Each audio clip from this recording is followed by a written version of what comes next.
दोस्तों, हमारे YouTube channel में आपका स्वागत है। दोस्तों, इसके पहले मैंने वृत्त की 3 प्रमेय आपको पढ़ा दी हैं। आज उसी क्रम में आज की प्रमेय है कि चक्री चतुर्भुज में सम्मुख कोण संपूरक होते हैं। प्रमेय है चक्री चतुर्भुज में चतुर्भुज में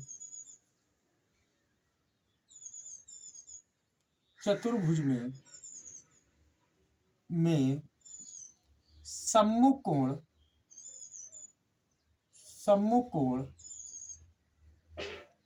संपूरक होते हैं।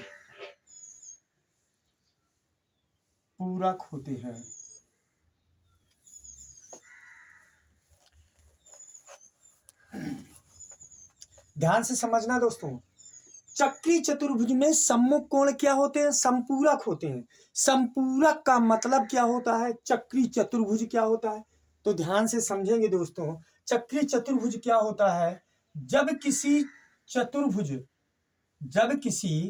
चतुर्भुज के शीर्ष वृत्त की परिधि को स्पर्श करते हैं।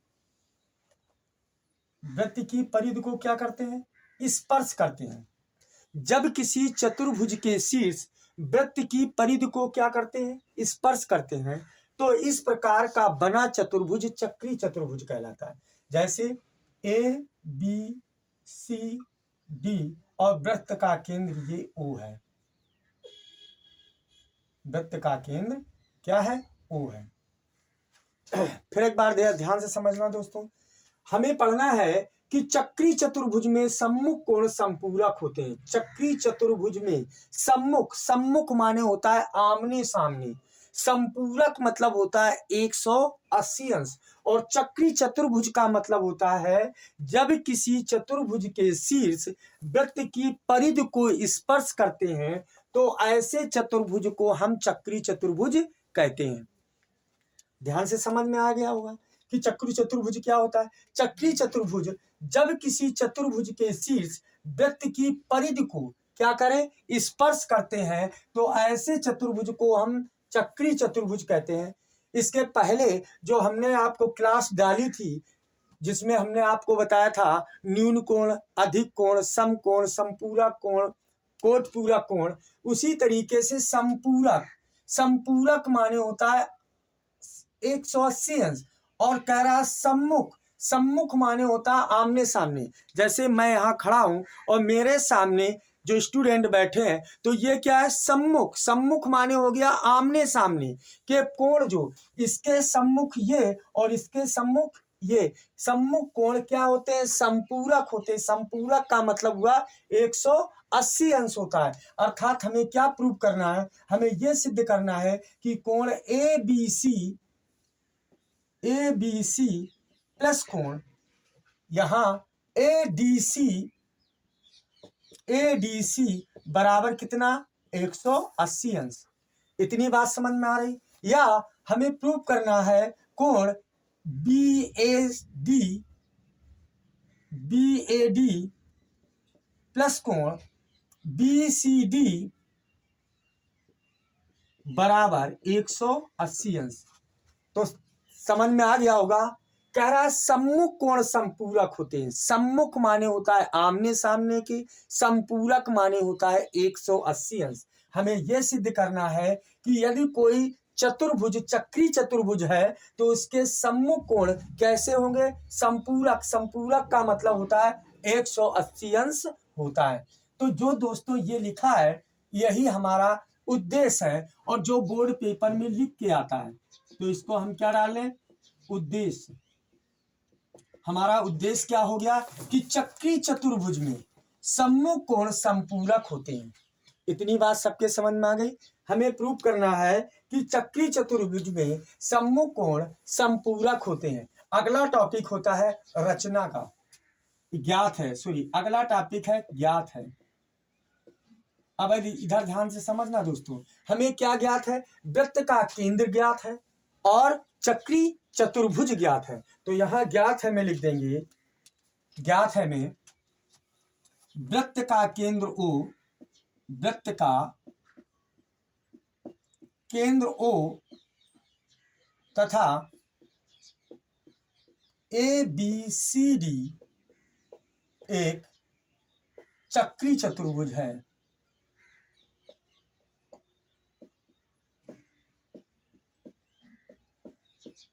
एक चक्री चतुर्भुज है। ये चीज हमें क्या है, ज्ञात है। इसी में लिखा है कि चक्री चतुर्भुज में सम्मुख कोण संपूरक होते हैं। तो मतलब क्या हुआ, चक्री चतुर्भुज की हमने परिभाषा बता दी। यदि वृत्त के केंद्र को स्पर्श करें तो वृत्त होगा, और क्या होगा, एक चतुर्भुज होगा। तो वही हो गया कि वृत्त का केंद्र O तथा ABCD एक चक्री चतुर्भुज है। इतनी बात समझ में आ गई। अगला स्टेप होता है रचना का। रचना का स्टेप क्या है, O से A तथा O से C को मिलाया। O से A तथा O से हमने किसको मिलाया, C को मिलाया। O से A तथा O से C को मिलाया। तो यहां लिखेंगे O से क्रमशः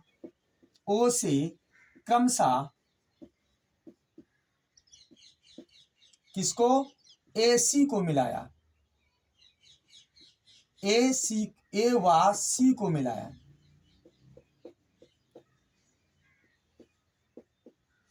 इतनी बात सबके समझ में आ गई। रचना में क्या है, O से A या O से C को मिलाया, या लिख सकते हैं O से क्रमशः AC को मिलाया। इतनी बात सबके समझ में आ गई। अगला जो टॉपिक होगा सिद्ध करना है। अगला टॉपिक क्या है, सिद्ध करना। हमें क्या सिद्ध करना है, हमें यह सिद्ध करना है कि ये कोण और इस कोण का योग कितना है, 180 अंश है। अर्थात कोण ABC प्लस कोण ADC बराबर 180 अंश, या कोण BAD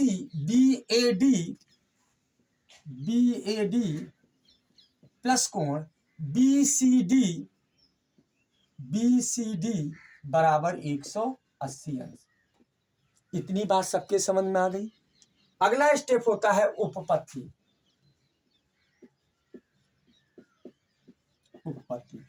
उपपत्ति में फिर एक बार ध्यान से समझना। उपपत्ति एक बार ध्यान से समझ लेना। ये वृत्त है,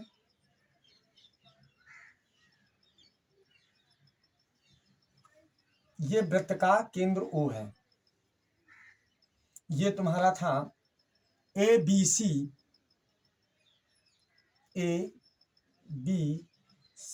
और ये है D।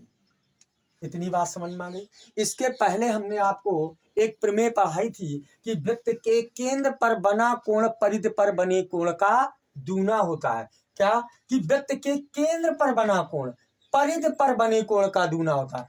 परिधि पर बने कोण का दूना होता है। कौन सा, केंद्र पर बना कोण। तो ये आपको एक बार फिर इधर ध्यान से समझना। ये हम चित्र बना दे रहे हैं, पहले हम इसको मौखिक समझ लें। ये A है, ये B है, ये C है, ये D है, और इसका ये केंद्र है। अभी हमने जो प्रमेय बताई कि केंद्र पर बना कोण परिधि पर बने कोण का दूना होता है। अगर ये x है तो ये आपका 2x हो जाएगा। अगर ये y है तो ये आपका 2y हो जाएगा। ध्यान से समझना दोस्तों। अगर ये आपका y है तो इसके ठीक केंद्र पर कौन सा कोण बनेगा, ये, और इसके ठीक केंद्र पर कौन बनेगा कोण, ये। क्लियर, समझ में आ गया।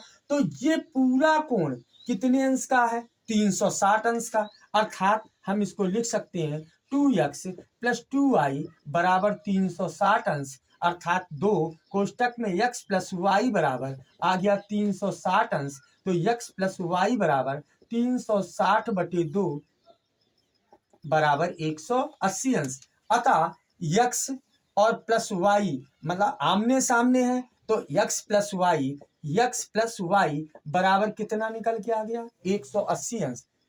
इतनी बात समझ में आ गई। ये तो हमने मौखिक बता दिया। अब जरा ध्यान से समझना, ध्यान से समझिए। अब हमें क्या है, एक आपका ये चाप बन रहा है और एक आपका ये चाप है। तो पहले उपपत्ति में हम चाप ले रहे हैं। ये ध्यान से समझना, इसको हम मान लें लघु और इसको अगर हम मान लें क्या है दीर्घ, तो हम पहले लिख लें लघु चाप कौन सा ए बी सी में इतनी बात समझ में आ गई। जब हम लघु चाप ए बी सी मान रहे हैं तो ये जो कोण बनेगा वो आपका केंद्र पर है और ये कोण बन रहा है वो कहाँ पर है परिध पर। तो क्या हो जाएगा, ये हो जाएगा कोण ए ओ सी बराबर 2 कोण ए बी सी के। यह आ गया समीकरण नंबर फर्स्ट। इतनी बात समझ में आ गई। अब हम दीर्घ चाप ये ले रहे हैं, तो हम यहां ले लिया दीर्घ चाप कौन सा ए डी सी में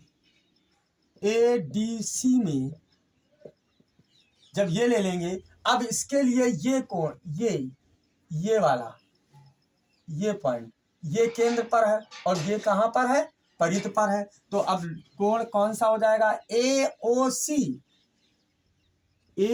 सी बराबर 2 कोण कौन सा होगा ए डी सी। इतनी बात समझ में आ गई। ये आपका हो गया समीकरण नंबर सेकेंड। इतनी बात सबके समझ में आ गई। आगे चलें तो ध्यान से समझना, ये आपका एक ये निकल के आ गया लघु चाप में ये और दीर्घ चाप में आपका ये निकल के आ गया। तो ये आपका समीकरण नंबर फर्स्ट और ये आपका समीकरण नंबर सेकेंड। अब यहां लिख देंगे समीकरण 1 व 2 को जोड़ने पर इतनी बात समझ में आ गई। तो इधर का स्टेप जुड़ेगा और इधर का स्टेप जुड़ेगा। तो इधर का जब स्टेप जोड़ेंगे तो ये आ जाएगा कोण ए ओ सी प्लस कोण ए ओ सी बराबर 2 कोण ए बी सी प्लस 2 कोण यह आ जाएगा ए डी सी 2 कोण यह आ जाएगा ए डी सी। इतनी बात समझ में आ गई। अब ध्यान से समझना, ए ओ सी इधर वाला ए ओ सी प्लस कोण ए ओ सी ये पूरा कितना अंश का होगा सर्किल 360 अंश। तो इन दोनों की जगह हम कितनी की वैल्यू रख सकते हैं 360 अंश। इसमें 2 कॉमन आ जाएगा तो ये आ जाएगा कोण ए बी सी प्लस कोण ये आ जाएगा ए डी सी के। 2 का क्या दे दें भाग। जब हम 2 का भाग दे देंगे तो 360/2 बराबर आ गया कोण ए बी सी प्लस कोण ए डी सी के। काट दीजिए, ये आ गया 180 अंश। अब इसको लिख सकते हैं तो क्या हो गया कोण ए बी सी प्लस कोण ए डी सी बराबर 180 अंश।